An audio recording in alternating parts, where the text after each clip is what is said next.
railway journey leads to Scotland. Traveling by train, we cross the country from east to west. Scotland, a land of contrasts, with sweet valleys and desolate highlands. A country of bagpipes, whisky, myths and legends. Also a country of splendid architecture dating from a glorious past. The rail brings us all these beautiful things.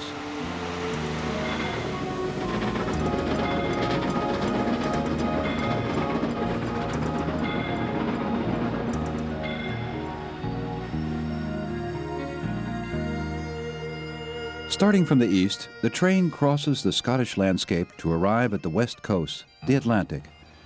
This small station of Berwick is the starting point of our journey. We are waiting for the train to take us for the first part of the trip. The Scottish like to travel, especially by train. The modern trains bring them fast and comfortably to their destination. Berwick lies in a marvelous valley, crossed by the River Tweed. Through the ages, this place has been alternately under Scottish and English rule. Since 1482, it has been definitely English, but it has still kept its Scottish charisma during the last 500 years.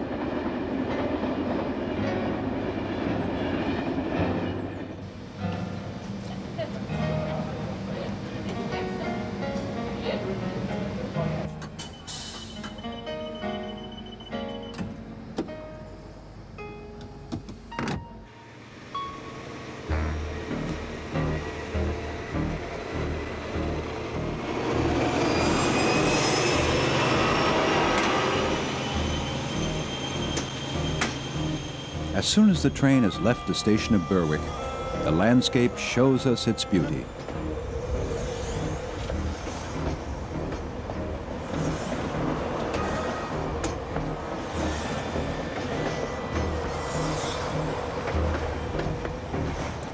At full speed, the intercity train is heading for Edinburgh. On our way to this cultural capital of the British Islands, we pass part of the magnificent rocky coast.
We apologise to you for the late running and late arrival of your service.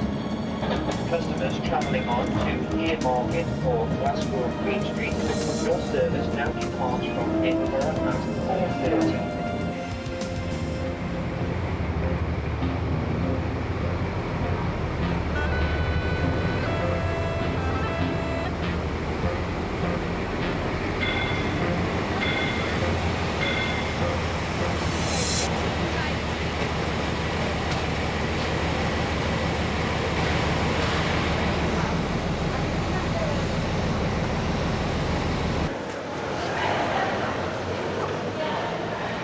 The Scottish capital, Edinburgh, has been built with the intention to impress.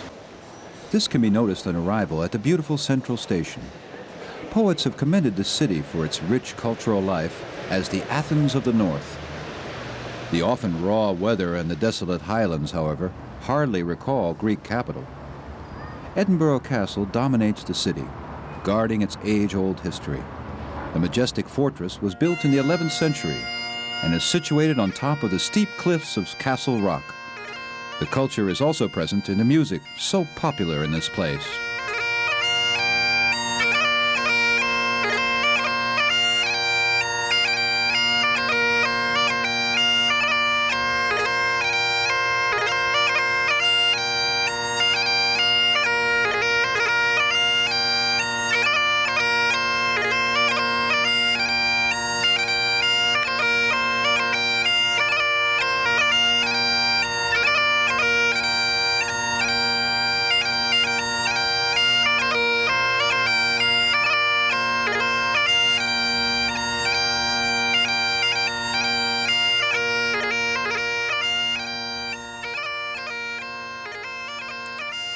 In the old quarter, at the base of the castle, picturesque streets, pubs, parks, and shops doing good trade can be found.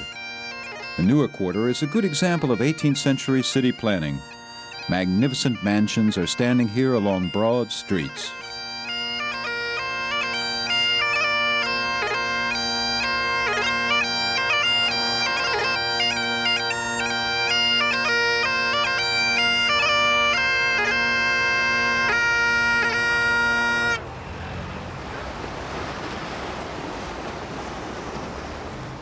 Not far from Edinburgh is the inlet Firth of Forth. Ever since the year 1070, a ferry has plied between the shores of this waterway. The ferry was removed after the completion of the railway bridge. This bridge, measuring 2,500 meters, was built between 1883 and 1890. The costs have not been earned back yet, so whoever wants to use this bridge has to pay toll.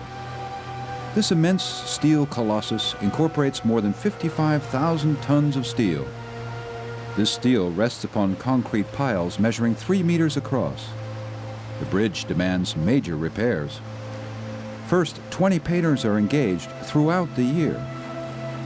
Crossing the bridge at an altitude of 46 meters above the water level is a real happening.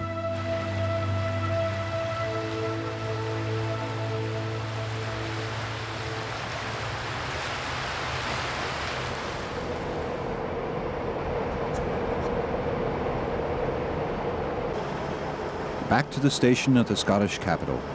It is crowded when we prepare for the next part of our journey.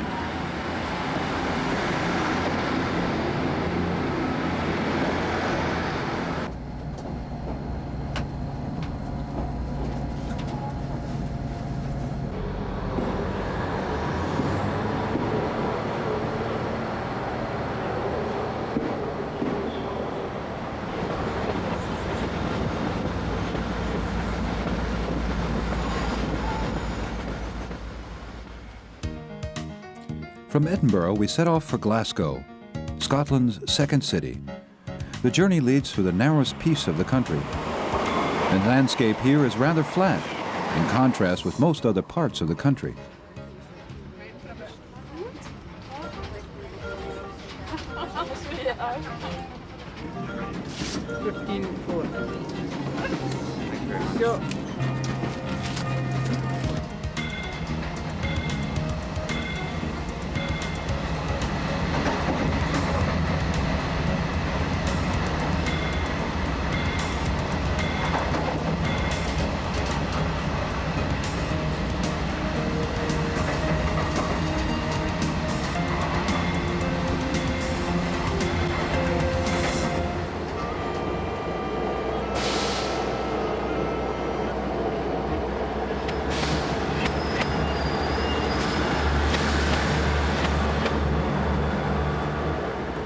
Glasgow is a real port and industrial town.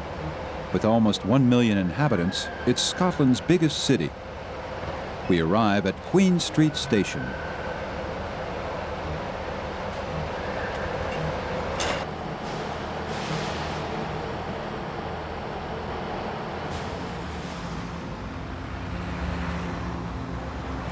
Glasgow's outskirts are impoverished and not really beautiful. The old centre, on the other hand, is magnificent. Many monumental buildings and statues of Scottish heroes like David Livingstone and James Watt adorn this busy city.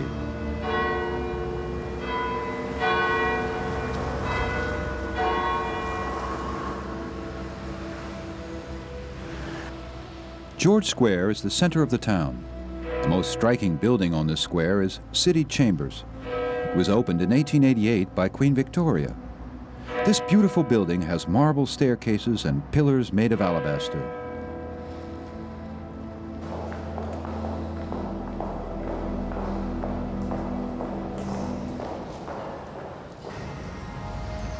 Along the banks of the River Kelvin, this special greenhouse is situated in the magnificent Royal Botanical Gardens. In various greenhouses, cactuses, orchids, begonias, and water plants grow. There are countless sorts of ferns and palm trees. The royal garden is completed by Greek and Roman sculptures. Here in the middle of town, the visitor can find a haven of peace.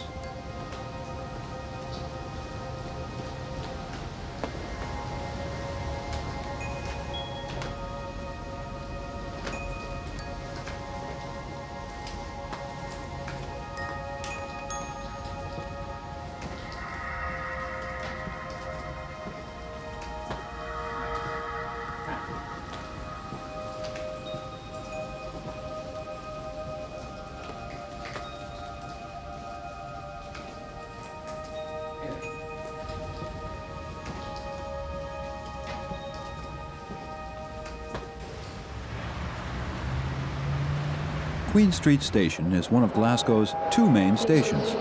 From this place, trains depart for the Highlands in the north of Scotland. From Central Station in Hope Street, trains go to the southwest and England.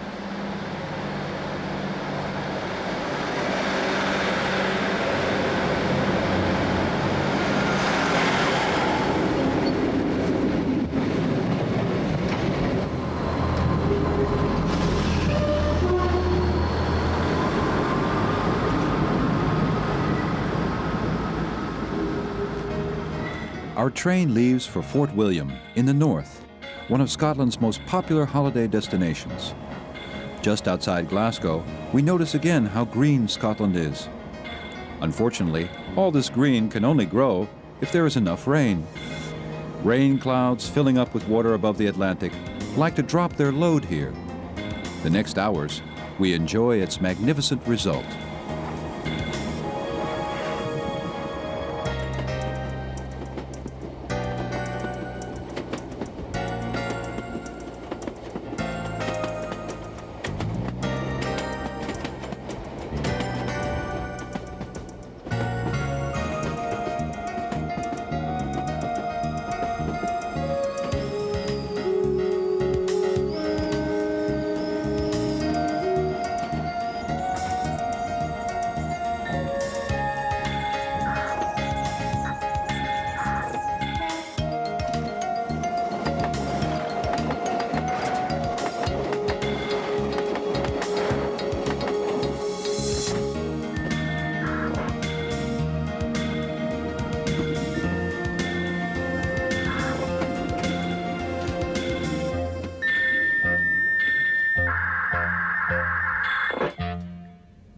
Double 270, upper time drum bridge walkie on display, permission to proceed, over.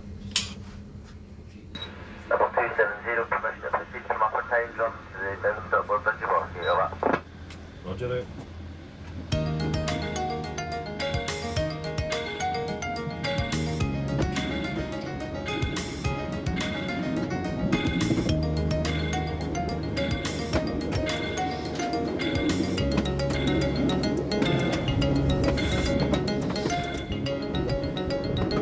Most train passengers go to Fort William to see Ben Nevis.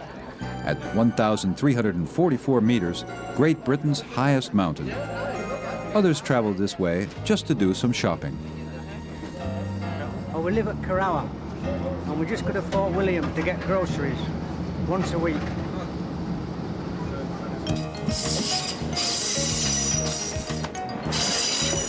Of course, you can go shopping anywhere in Scotland. But now we're on our way to the region where the whisky stems from. Also, the area around Fort William is famous for its high-quality whisky.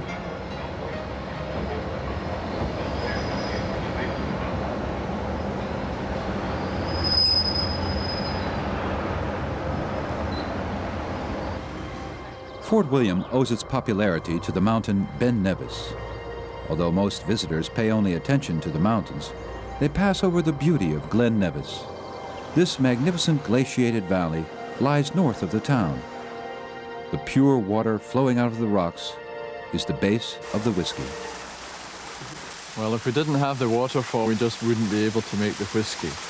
It's the water drawn from the foot of this waterfall that's piped straight into the distillery, and the only treatment it gets is a very light filter to remove any leaves or twigs or maybe the odd rabbit or two. We don't want to make lumpy whisky. And we heat that water and mix it with crushed malted barley.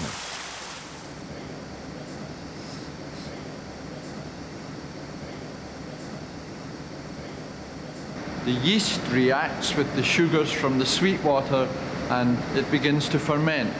Like brewing, we're creating alcohol. And the fermentation rises and rises right to the top of the vat.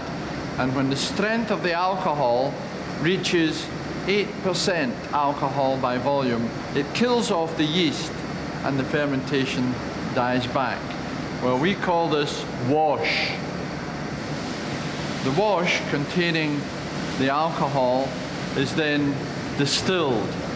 Mother Nature has very cleverly arranged that the boiling point of water be 100 degrees centigrade and the boiling point of alcohol 78 degrees centigrade. So when we boil the wash in the still, the steam that rises first will be the alcohol. Well, it's clear spirit because all spirit is clear when it is originally distilled. There is no colour at this stage. The initial colour will come from the cask that it matures in. Going back to the days of original distilling, which of course was illicit distilling, the farmer or the distiller, usually both the same person, was producing a spirit for his own consumption. And sometimes he made just a little more than he could actually consume.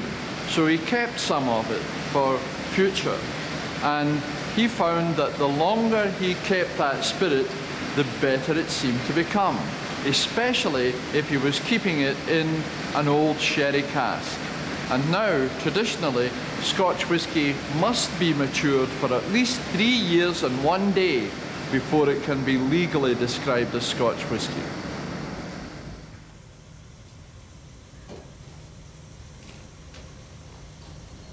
In countless sheds like these in the surroundings of Fort William, whiskey ripens in thousands of casks. Not until tasters have approved to it will this whiskey be bottled, to find its way around the world.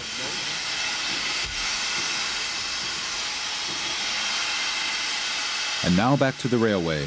In summertime, ScotRail uses a special steam train, the Lochaber. This nostalgic train is in perfect condition. Well, the local weighs about 120 tonne, that's it, in working order, coal and water. Carries about 11 tonnes of coal, and we use 3 tonnes of coal between Fort William and Mallig and back to Fort William. We're limited, speed-wise, we're limited to 40 mile an hour maximum. Some parts are 30 miles an hour. And on the main line, this engine could do 80, 90 mile an hour, I'm quite sure, without any bother. Again, there are speed restrictions, and they're limited to a lower speed than that. But it's quite capable of 80 or 90 miles an hour. The engine was built about 1947, and that's about the same vintage as myself. So it's got about the same service as myself, and I hope I'm wearing as well as it's wearing. It's doing very well. A very good engine.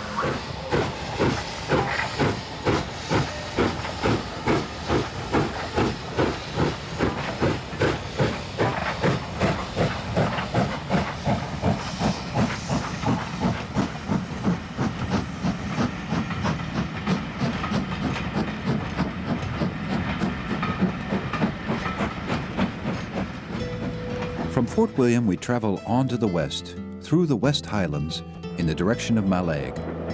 This section is known as one of the finest in the British Islands. We pass the 300 meters long Glenfinnan Viaduct. Having at least 21 arches, it once was among the first and biggest concrete viaducts in the world.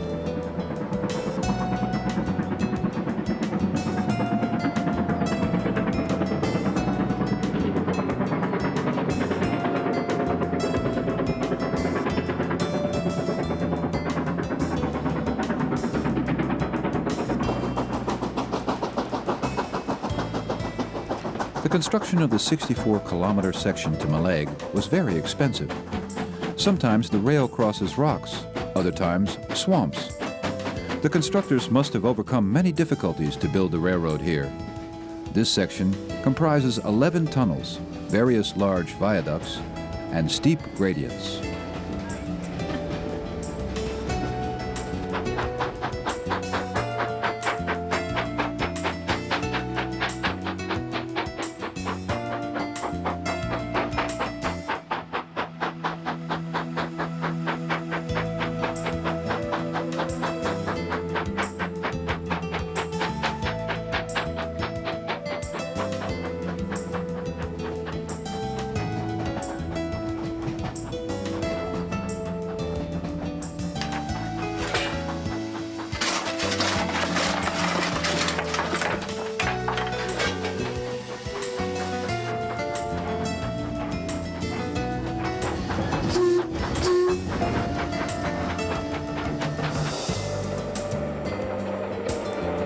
The steam locomotive passes Loch Morar, Scotland's deepest lake. The rumor goes that this lake is the hiding place of Morar, a monster that might be a second cousin to the one in Loch Ness.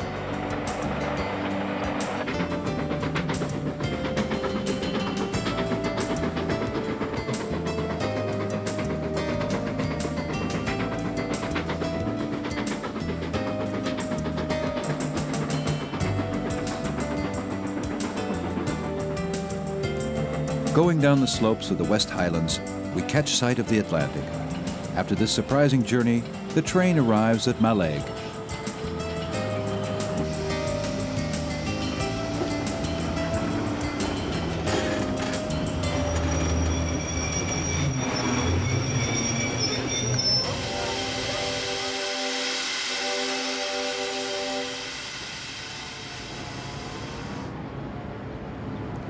The small town of Mallaig owes its existence to the train. From this fishing port, the fish had to be transported to the hinterland. But it's been a long time since the last catches of herrings were transported by train to the markets in the south. Nowadays, the town mainly depends on the tourists arriving here by train. A lot of them take in Mallaig, a ferry to one of the many western islands. But the fishermen are still here. Along the magnificent shores, they fish for salmon, herring, and shrimps. Daily, the boats leave the harbor of Mallaig. We sail with them. Rolling on the water of South Sleep, the fishermen are looking for a good place to throw out their nets.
The life of a Scottish fisherman is not easy.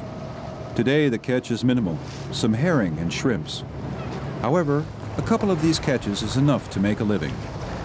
The fishermen are satisfied with it. Chauvinistic as they are, the Scottish are very attached to their country and their homes, to be able to live and work in this beautiful country.